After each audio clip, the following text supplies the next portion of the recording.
Alors au départ, c'est une société qu'on a créée avec mon beau-frère. Et l'idée, c'était d'abord de se dire comment rendre massivement parallèle l'impression 3D. Parce que vous savez que l'impression 3D, c'est plutôt lent. En fait, on imprime les pièces les unes après les autres. Et ça résout bien des problèmes quand il s'agit de faire une pièce, mais quand il s'agit d'en faire une trentaine, une vingtaine, voire une centaine, eh ben, ça met du temps. Et à l'image des processeurs que vous avez aujourd'hui dans vos ordinateurs, qui sont, autrefois vous aviez un processeur, maintenant vous en avez 8, et puis vous pouvez utiliser des puissances de calcul dans le cloud. On s'est dit on va faire la même chose avec l'impression 3D. Alors vous aurez accès non plus à votre imprimante 3D, mais à toutes les imprimantes du cloud pour pouvoir faire 10, 20, 30, 50 pièces. On va dire qu'on a 4 cas d'usage bien identifiés. Le premier cas d'usage, c'est le bureau d'études ou bien l'entreprise qui va concevoir pour elle-même et faire ses propres prototypes. Elle, aujourd'hui, de toute manière, elle achète des imprimantes 3D, elle en a besoin. Avec notre solution, elle va pouvoir mutualiser les moyens de production et amortir le coût d'acquisition de la machine, parce qu'on va les louer. On les loue maintenance comprise.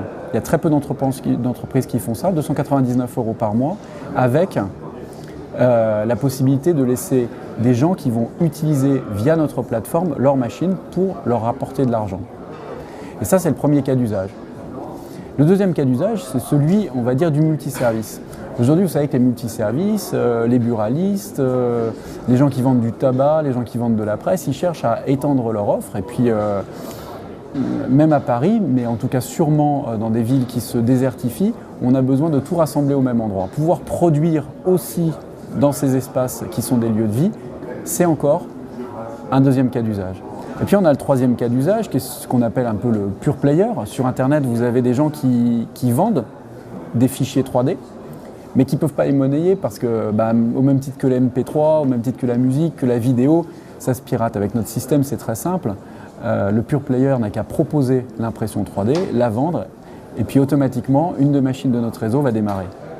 Et puis vous avez le dernier cas, c'est le cas qui fait tout, et c'est le cas, on va dire, qui est le plus ambitieux, c'est celui du retailer. Aujourd'hui, le retailer, il est attaqué de toutes parts, il est attaqué par des enseignes qui sont très low cost, il va être attaqué par des enseignes comme, enfin, si on peut les appeler des enseignes comme Amazon, qui auront de toute manière plus de références qu'eux. Alors ils pensent cross-canal. Alors le cross-canal, c'est bien, sauf que si c'est pour mettre en œuvre encore de la supply chain, si c'est pour prendre des personnes, pour faire du suremballage en magasin, finalement, on rate un peu l'objectif.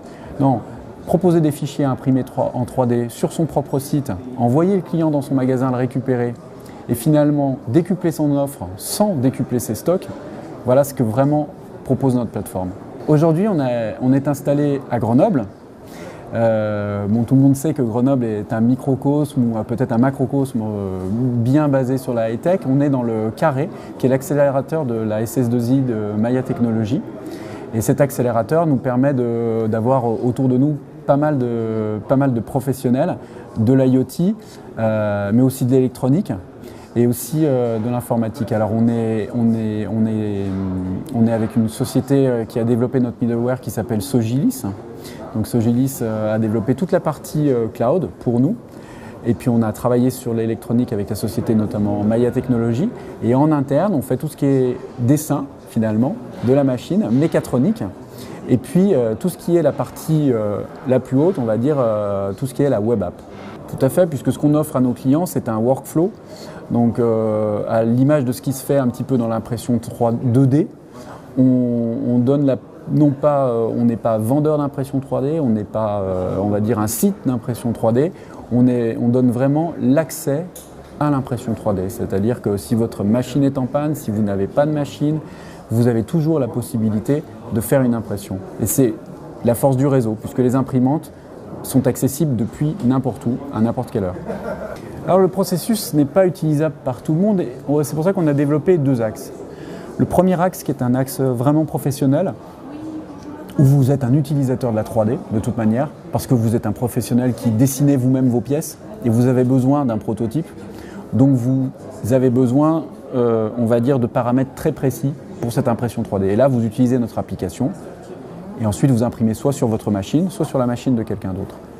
Et puis si vous êtes un particulier, le fichier il aura été au préalable conçu par quelqu'un et disposé sur un site Sur notre site, on a des exemples, puisqu'on a travaillé avec des grands designers comme Marc Venot, José Lévy, Marianne Guedin, qui ont fait des projets pour notre start-up.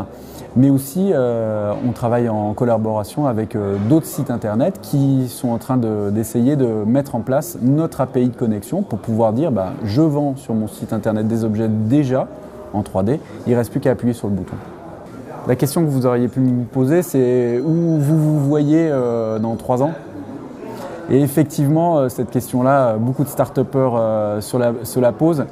Et nous, l'idée, c'est vraiment de pouvoir prolonger notre projet sur plusieurs technologies et ne pas se contenter d'une seule technologie et avoir un parc qui permette d'être multi-outils et multi-sites.